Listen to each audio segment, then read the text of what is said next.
Welcome to the third episode of BSc, Bit-Sized Concepts. Here we take a closer look at big scientific ideas, not with heavy math, but with sharp clarity and deep insight. And today we have a very interesting concept and a topic which is called topology. Well, first let us understand what is topology. Now, much of modern mathematics has deep roots in ancient Greece. Well, Greek thinkers laid the groundwork for how we understand space, shape and structure today. Topology is not an exception. As you can see, this is a Greek word, and this actually means topos, which means place or a space, and logos, which actually means study or discourse. Now together, if we consider topos and logos, it becomes what is called topology. So from here we understand that literally topology means the study of space or the science of space. So from here what we can say is that topology asks this basic question: what stays the same or what is invariant even if we stretch, bend or do any kind of a deformation of the space. So if we take an object, for example, think this of to be made of rubber sheet. So we can stretch this, and this is called stretching. We can twist it, that is twisting, and however we can bend this is called bending. So topology is basically the branch of mathematics that tells that what structural features remains constant or invariant even though they undergo what is called smooth transformations. Now the word smooth transformation is a technical word which I will go later in the details, but what it tells is that it is a branch of mathematics which goes deep and understands the properties of shapes and spaces that are unchanged. That means we get a certain kind of a phenomena which is unchanged invariance under continuous deformations, which is stretching, bending or twisting. However, we have certain rules that we need to follow. So we have seen that we can do a stretching, we can do a twisting, we can do a bending, and we can inflate. Think of blowing a little bit of air in a balloon and it inflates, it increases in size. However, there are certain things which we cannot do. We can call the rules of the game. For example, we cannot tear things because tearing destroys the continuity of the space. It breaks connection between points. We cannot glue because gluing adds connections that were not before and it artificially changes the structure of the space. We are not allowed to do any cutting because cutting removes parts of the space and alters its topology. We cannot close a hole because closing a hole fundamentally changes the whole structure, and also we cannot add or remove holes because changing the fundamental structure of the space is not allowed. So technically what we can say is this: in topology we study the shape of spaces in a very relaxed manner, isn't it? So whatever you are allowed to do, you must be able to undo. That means get back to the original lump of clay or lump of space that you are dealing with. You should be able to return to its original shape without any damage. So damage means cutting, gluing, closing a hole, punching a hole, something like that. So you can reverse the deformation without breaking the object. Now here is a very fundamental question: why these things are not allowed? I mean to say, why tearing, gluing, cutting is not allowed, although stretching, bending and twisting is allowed. Now in order to know that, we get to a very important fundamental concept of mathematics as well as in topology, which is called Euler characteristic. Now remember that out of many 6 or 7 rules or reasons that we cannot cut or glue or punch a hole, Euler characteristic is one of them, but it is not of all. So when we talk of Euler characteristic, we will see that there are different types of shapes. For example, triangular prism, regular rectangular prism, trapezoidal. So we can call this as polyhedra. Even we can see there are different types of torus. We see pyramids. We see different types of shapes. So there are many different tools, different kinds like spheres, cubes, polyhedra, etc.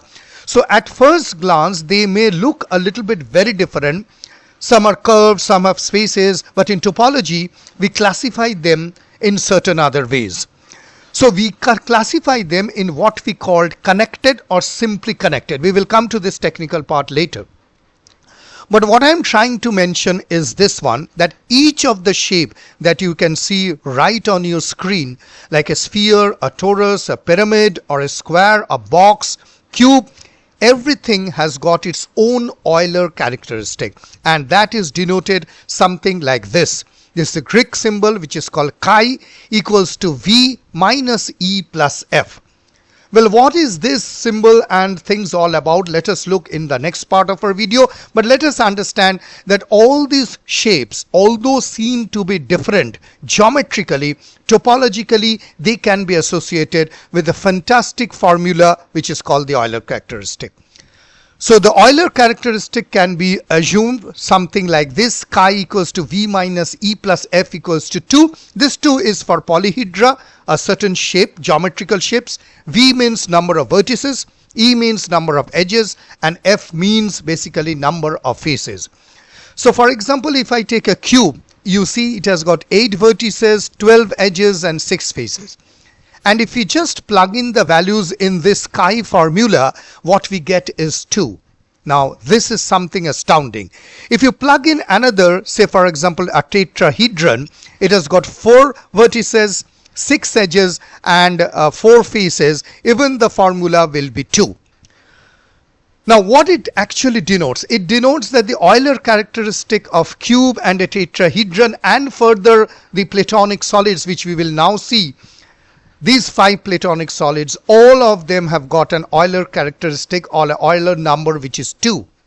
What does that mean? It means that although these shapes look very different, but topologically, by studying the Euler characteristic, we can get something very unique. So all convex polyhedra that are topologically the same as sphere, we will come to that part, have Euler characteristic 2. What does that mean? That means it eases our life, that we really don't have to undergo the exact formula calculations of all these polyhedras. But if we know the Euler characteristic of 1, and if we can loop or make them in a certain group, that means they stand with the same character. Now, there is a very important point which I found it, that why they are called Platonic solids. Now, Plato did not discover these shapes, Pythagoreans and earlier civilization, but Plato gave them symbolic and philosophical importance. For example, a tetrahedron which has got 4 faces is associated to what is called fire. For example, we take a cube which has got 6 faces is associated to earth. Then we take an octahedron which has got 8 faces. This is associated to what is called air. Then we take what is called a icosahedron, and this is associated with water, and the dodecahedron which has got basically 12 faces is associated to cosmos. And this association was done by Plato in his famous book called Timaeus, and Plato associated each of these solids except the cube initially with the classical elements of nature in his famous book, the Timaeus. So that is why the reason is called these are Platonic solids. However, we can understand that these are actually carrying a certain Euler characteristic. But as I told that the tearing, gluing, etc. are not allowed. What is the reason? Now, this is the time when we are going to violate topology. And how we are going to do this? Suppose we remove one face of the cube model. I mean to say cutting a hole in the surface of the ball or something like that. And what we get now is this. And this is not allowed. So I put a cross mark. So now we have got vertices 8 and the edges 12. But the faces are not 6. It is 5. Now you see here the Euler characteristic is not 2 but 1. So now you can see the Euler characteristic which was supposed to be 2 has changed from 2 to 1. This means the topology of the object has changed, and that is the reason we are not allowed to remove anything or cut or glue or something. So this is the reason that we do not do any kind of a removal, etc., because this is not allowed in topology. One of the reasons why it is not allowed, it violates Euler characteristic of a cube. Now say for example we slice this sphere. Euler characteristic is 2, so we slice this sphere into two parts. Again, it is not allowed. So even now we have two separate objects. Each no longer is a sphere on its own, with each with an open boundary.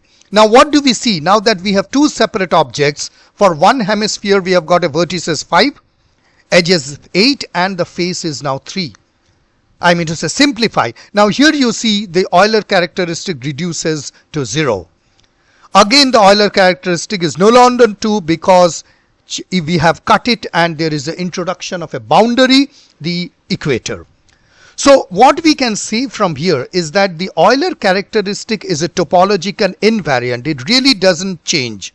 It must remain the same under continuous deformation. But we have not done any continuous deformation. So if the chi value changes, the object is no longer homeomorphic. That means to the original, the topology has been violated. This is the reason that we are not allowed to do any of these operations. Let us take another example, the famous example of a torus. Now this torus, what you see, although it has got no edges or vertices, however, I will come to that. The reason is that it has got these values. So the torus actually has got an Euler characteristic as 0. So now it is chi is not 1, not 0 anymore. Now let us imagine that we violate the torus. What we do? You cut the torus along its circular cross section, something like this, and it looks like a slicing a bagel. And you now have a shape which is no longer a torus. It opens up in a cylinder which is topologically totally different. Now we can do an approximation where we get the vertices to be 4, 2 ends with each point, edges to be 4, and the face to be 1, the lateral surface, and here we get the Euler characteristic to be 1, which was ideally to be 0, the Euler characteristic of a torus. So from here what we can draw a conclusion is that by cutting the torus we have violated its topology and the Euler characteristic has changed from 0 to 1. This means that the object is no longer in the same topological class. We have introduced an edge, boundary, and changed the connectivity of the surface. So cutting, tearing, or removing parts actually have changed the topological game, and it has fundamentally changed the structure of the shape, and hence it has actually become different. So why we are not allowed to do these things, I am justifying with pure mathematics and a kind of an intuitive understanding that the Euler characteristic is being violated. And this is one of the reasons. As I told you, there are many other reasons which I can show, but I am making it simple because it is BSc, which is a bit-sized concept. Now here comes a very, very important thing. Now you see a sphere and you can understand that these have got no vertices. It has got no edges, isn't it? It is absolutely smooth. Now the question is that in that case, how do we apply this formula? Because it says it has a vertices, it has got an edge, it has got a face. So in this part, what we do is something which is called triangulation. So I'm not explaining this right now. We break the surface into triangles connecting the points on the sphere, each that every face is a triangle. So that is what we call is a triangulation. I mean to say, you might be wondering why I'm saying that edges, vertices, whereas this looks smooth. On the other hand, torus. Also, you see it is a very smooth. You move your hand around a torus, it looks absolutely smooth. Then what do? Here we do something which is called a polygonal decomposition. So what it actually helps, this mathematics or the decomposition, decomposition allows us to discretize the smooth surfaces and apply combinatorial or topological techniques. So we can study their Euler characteristics through this. So for analysis, especially in topology and geometry, we often do an approximation. You understand there is no vertices, etc., but we try to discretize those smooth surfaces using triangulation and polygonal decomposition. Now, If you're really wondering what is a polygonal decomposition, how do we do it, here is a very simple diagram. You take a piece of paper, you just rotate that piece of paper in a kind of a cylinder. You get a cylinder, then you move that cylinder to both the necks and you join it. What you get is a kind of a torus. Well, this is this is a very, very kind of, I would say, a very hand-wavy and an intuitive understanding. But you can see here that triangulation is creating triangles over and making the sphere. Polygonal decomposition is again something like this. So these actually helps to make the Euler characteristic formula put here, because then we can get a vertices, then we can get the edges and faces. So till now what we have understood is that why we are not allowed to do those operations in topology, what is the reason, and how it violates the basic structure of the space. However, the big question rises that how it all started. Now here, this is a very, very interesting I would say journey that I would like to take through you. And you know, it all started with the famous philosopher Gottfried Wilhelm Leibniz. Now, in the early 1600s and 1700s, Leibniz actually did not develop topology, but he actually thought something like analysis situs, or you can say that analysis of position. So he suggested that mathematics should include a study not just of size and shape, but it should also include spatial relationships. That means how objects are placed, they are connected, etc. Now, why it is so very important? The reason is that that was a big leap. He was actually proposing a framework to study properties that do not change under continuous deformation. He did it philosophically. So, while there was no formal structure of position notation at that time, Leibniz is actually credited with the philosophical anticipation of topology. Then came this big person, Leonhard Euler. And in 1763, Leonhard Euler was asked to solve a local puzzle in Königsberg, which is now in Kaliningrad. And the question which was asked is that, is it possible for one person to walk through the city and cross each of its 7 bridges, exactly one without tracing steps? Now, what Euler did, instead of focusing on the geography, Euler abstracted the landmass into nodes. As you can see, these nodes, the blue, the green ones, and the bridges into edges, and that actually created a graph. So he showed mathematically that no such path is possible, because more than 2 vertices had an odd number of bridges connecting them. So Euler's solution ignored what we are looking now, distances, angles, coordinates, and focusing primarily on connectivity, and this gave birth to the foundation of graph theory, and you can say more broadly what we call today's topology. We move further, and in 1813 we find this great person Antoine-Jules Euler, and he extended the polyhedra formula of Euler into something which are called wholes, which are genus. So this pushed topology beyond convex polyhedra into more complex surfaces, which is a kind of a precursor to the idea of genus, and refined Euler's characteristic. Then came Benedict Listing, and he is actually credited for the coining the term topology, and he laid the groundwork of what is called the topological invariance, and the properties that actually do not change under deformation. And further we find Bernhard Riemann. I call him the granddaddy of mathematics, and Riemann actually first introduced the concept of Riemannian surface, and it married complex analysis with topology.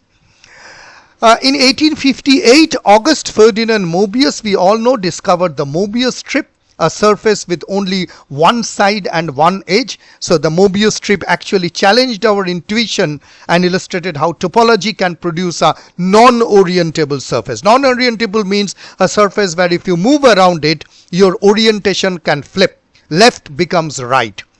Then we find the famous Klein bottle introduced by Felix Klein, and Klein actually emphasized the idea that shapes can be classified by their intrinsic properties, not only on how they sit on the space, etc.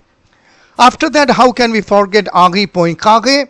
and then came Stephen Bannock, developed by functional analysis, followed by Rooney Fricke, first defined metric spaces, topological spaces, Pavel Alexandrov, advanced point set topology, Felix Hausdorff for Hausdorff spaces, Max Den studied topological knots and surfaces, and L.E.J. Brouwer, and so on. So overall we can say that what started from the bridges to bottles, from surfaces to spaces, actually topology evolved into a language that captures the essence of continuity, connection and shape, a story written not in straight lines but in loops, twists and different kinds of abstract structures.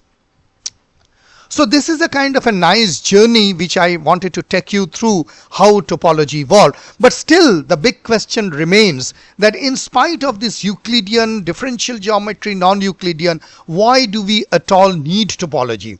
Until we understand the need, all those things will be just mathematics and will be lying boring in our school desks.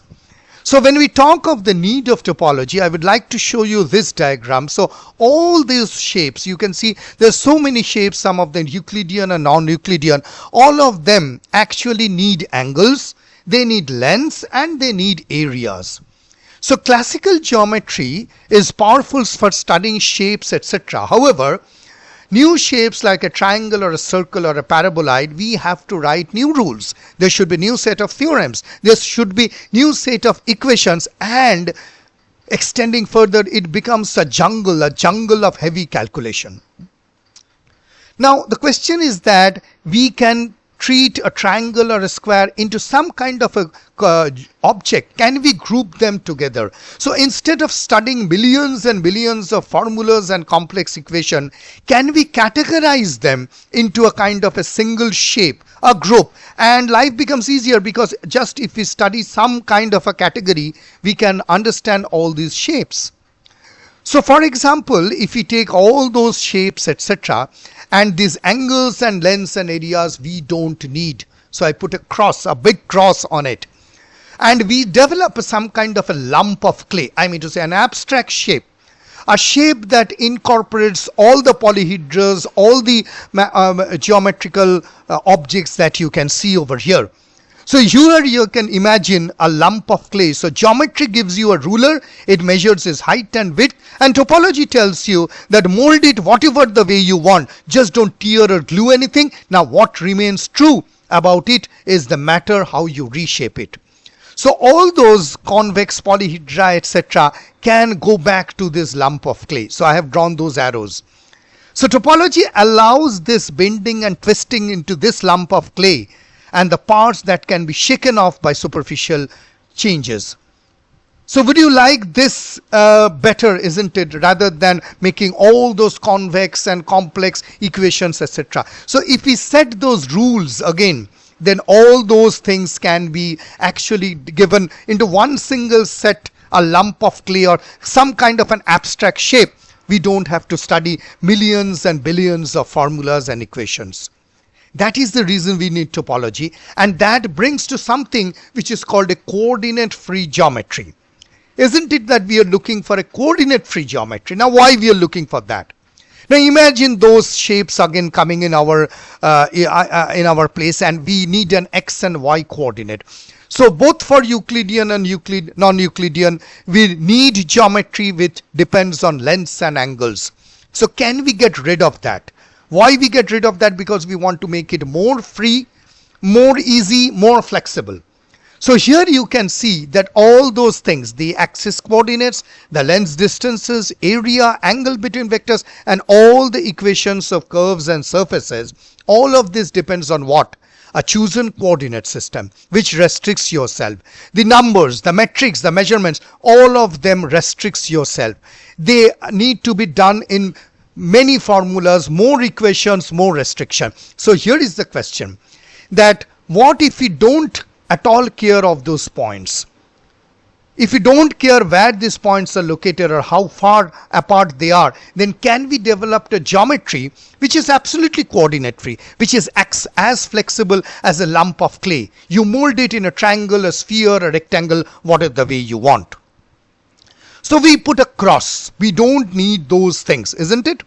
So what we need is that we ask this question: are the objects connected? Do they have holes? Can they be deformed into one another?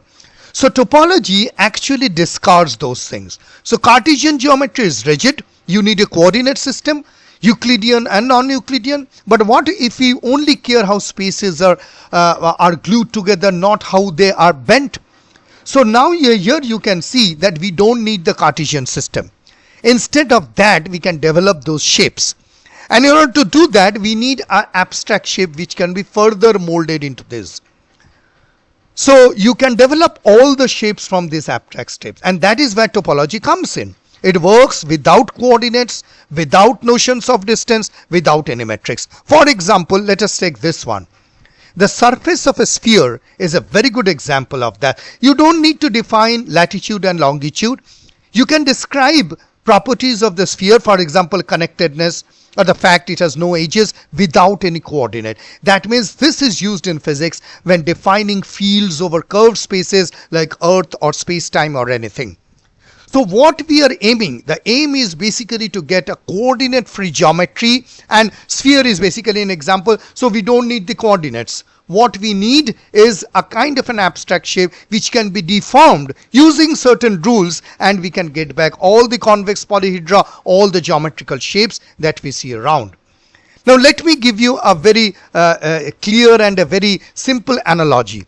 Now say for example we talk of a football. Now remember, whenever we talk of football, generally we think of the entire football. No, here I am trying to tell only the football surface, the outer surface, not the interior volume.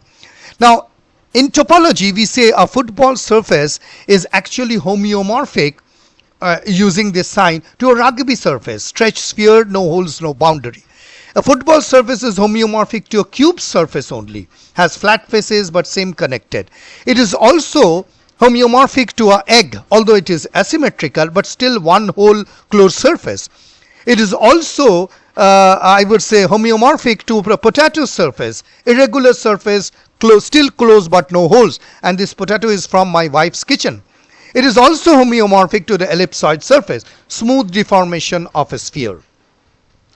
So what we can tell from here is that in topology, by deeply understanding one shape, we can get insight in an entire family of shapes. They are topologically equivalent because at the core they share the same structure. So now you can see how these things are so easy that we don't need to go for a rugby or a cube or a potato or an egg. By just studying the mathematics of the football surface and the topology of that, we can understand the mathematics of the rest. So here we call it, geometrically they are different obviously, but topologically they are the same. Now the big question is that how do we write it mathematically? So how do we write it mathematically? So instead of writing it mathematically, what we do is something like this. Now we learned that topology tells us that a football and an egg and a lumpy rock and a sphere are all the same. So we call one of them X and one of them Y. So these are called homeomorphic. So for example, and it is written that there is a continuous bijection with a continuous inverse. That means from football I can go to the rugby ball, from the rugby ball I can come back to football. So it should be either way. And we write it in this way, or strictly we can write it in a more formal way thus. So what we are actually telling through this notation is that X and Y are topologically the same even they look geometrically different. Okay, so here now you can see X is homeomorphic to S square. I will come to this S square 2 sphere. What do I mean by that? This means that one surface is homeomorphic to second. That means it can be, without tearing and gluing, can be taken shape into another surface, and it can give back to the original surface also, and it is smooth. So football surface is homeomorphic to S square. And when we say that it is not equivalent, for example, a football surface is not homeomorphic to a torus, we put it like this. So remember, when we are talking of a football, we are referring to the outer shell. So here it comes. S square means the surface of the football. So S square actually means a 2 sphere. Technically, what do we mean by 2 sphere? It is the surface of the football, not the whole football itself, because it includes the outer shell, the 2D surface, a 2D curved surface in a 3-dimensional space. It has got no thickness, no volume inside. So the cube surface is also just a two-dimensional shell. Let me go back to the earlier part. Here you can see the cube surface is also just a two-dimensional surface, 6 faces, edges and corners without the solid interior. But a solid cube will have a 3-dimensional volume. So we write mathematically like this. You can think X to be the football and Y to be the rugby ball. And they are geometrically same and they are not homeomorphic. We write it that this, and S square is a 2-sphere. I will talk about 2-sphere, 3-sphere later, and this is how it is written. So we are going towards the coordinate free geometry. Now here comes another important issue, that geometrical formulas are fragile under transformation. Now this is a very interesting phase. Now what do I mean by fragile under transformation? Imagine a square. This is a square which is a rubber sheet and it has got a side length of 1 unit, and you can say that it carries a value of 1 unit square. Now if I stretch this one, for example, I have stretched this one. Now it has got a length of 2, so obviously the formula changes. So this formula is not invariant under stretching, isn't it? Similarly, if I take this one, a circle, and we know the circumference equals to 2 pi r. Now what happens if I bend this sheet? You can see that it deforms. It deforms. The circle becomes totally different. And here again circumference would not be equals to 2 pi r. So what we can understand from here, that when we are transforming, we are stretching or we are squeezing, things are changing. Now you might say that's fine, we have got a positive curvature, etc. Differential geometry deals with that. But no, I'm coming to that part later. But what it tells is that these things are not invariant under transformation. So if I put it now, circle on a positive, so this one is equal to C equals to 2 pi r on a Euclidean space. But on a positively curved surface like a sphere, the circle glows. So you can see C is less than 2 pi r. On a negatively curved sphere here, the circle grows faster, and you will find C is greater than 2 pi r. So what we can get from here, that the formula C equals to 2 pi r breaks. Not because the circle has changed, because the space has changed. It is no longer fat. It is negative. It has got a positive curvature. So what topology tells is that for different curved surfaces, we need to modify different formulas. Differential geometry does that. But topology solves this more internally. So what it tells is this one. Let us ignore measurements like angles and distances. Let us study what stays the same under certain rules, which are continuous deformation, stretching, bending, twisting, but not tearing and gluing. So from here you can definitely argue that although we have got a hyperbolic geometry, this, that, differential geometry actually deals with that. But topology actually deals more onto the surface part, which makes things and life easier. Now this is what we achieve through topology, and it is called a coordinate free geometry. Now I have been teaching students, and they come up to this question, that why do we use set theory? Why not the most powerful tool, calculus? Why not linear algebra? Why not analysis? Now this is a very burning question, and this question will lead to some of the very important insights of topology.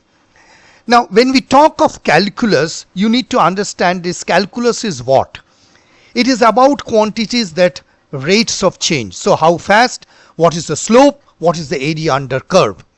Now in order to do that, what you need is a precise distance, angles, functions, etc. And this works beautifully with circles, with parabolas, and with sine curves, because here everything is smooth and continuous. Now what happens, this is the world of calculus. Now what happens with topology?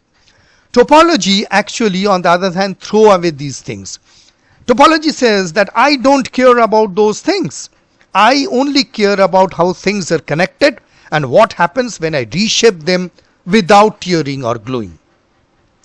So here is the question. The new focus means you don't need calculus tools like limits and derivatives. Why? Because you need something more general, more generic, more wide, and that is where actually set theory comes into play. So the new focus is not calculus by taking limits and derivatives. It is something more generic. And we will soon see what do I mean by generic. Now here you can imagine a rubber sheet which has taken so many shapes, isn't it? You can stretch it, squish it, bend it, as long as you're not gluing or tearing it, and the topological properties remain unchanged. So what you are asking is that, is it connected? Does it have holes? Can it travel from one point to another without jumping? So understand that this new focus means you don't need calculus to calculate the derivatives. So question is that what kind of object topology uses? So topology uses this kind of object. You can see these animations, the famous cup turning into a donut, the donut turning into cup, and all of them are getting back to the original shape. So topology actually studies the properties of shapes and spaces that stay same under stretching, bending or twisting. And these relationships actually comes from open sets, etc., because they are all about connections. And these connections cannot be established through calculus. It can be only established through sets, unions, intersection, because the whole philosophy of mathematics has changed. How things are connected through points. How one shape is looking similar to another. How do we use calculus? We can't use that. Let me give you an analogy further. So we get an egg, we get a sphere and a donut. So we tell them in mathematical term it is a set. So these are 3D objects. So for topology we are interested in not interested in the exact measurements and how they are connected and how they can be deformed. So these two objects are continuously deformed in each other. So we say that the egg is homeomorphic to a sphere. So you can squash or stretch a sphere into an egg shape and back, no tearing or gluing. But also a sphere is not homeomorphic to a donut. Why? Because you have poked a hole in the donut. So sphere is not homeomorphic to a donut. So this actually gives us classification also. What one hole, it is one genus, etc. So from here mathematically we can also take that X maps to N, and F genus egg is equals to F genus sphere, because both of them has got no hole, whereas donut has got one hole. So now you can see automatically it moves into what is called a set theory. So it automatically moves in set theory. So from here we can understand that why calculus cannot do that. Because again calculus depends on coordinates. It depends on what is called smoothness. It depends on functions. So obviously you cannot take a derivative of a sphere or a donut. So taking a derivative means what? How something changes.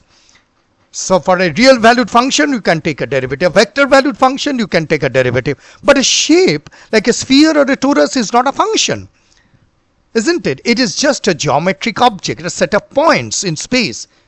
So what I can say is that you can take derivatives of functions depend on or around the sphere or a torus, but not the shape itself.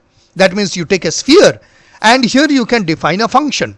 Say for example, you temperature or something phi and this. So from here you can take a derivative. But remember that you cannot really convert a shape into a function. But what you can do is that you can represent the shape using a function. So that is the thing which is very important, that why we are not using calculus. Because you cannot take a derivative of a sphere. You can take a derivative by pointing something, a function on that sphere. So you cannot really convert that shape into a function. But what you can do is that you can represent the shape using a function. So here is the final thing which I wanted to tell you. The topology, so you understand this part. You can take a pause and find out this part of the video. So topology is basically a qualitative property. What it says is that preserving under continuous deformation like stretching, etc. It does not rely on rigid structures like angles, etc. And it works on a variety of spaces. So this is why we use set theory, not calculus, because it is the foundational language of topology. Set theory actually deals more with the property of space, and calculus is dealing with functions and coordinates, etc. So how can you take a derivative of a sphere until you take a function and make it something similar to that of a sphere or a donut?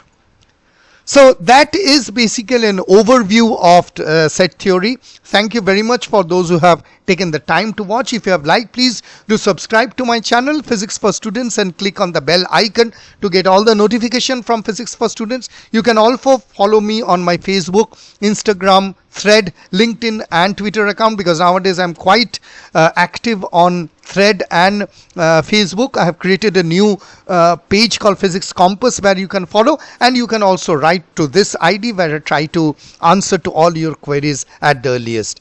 So thank you for watching. BSc or bit size concepts will be soon back with more bit size concepts, not going in mathematics but giving you a more detailed and a philosophical insight into the concepts. So that is why I say equation later, concepts come first. Thank you very much for watching this video. I will be soon back with more interesting videos, but till then, may the good Lord be with you.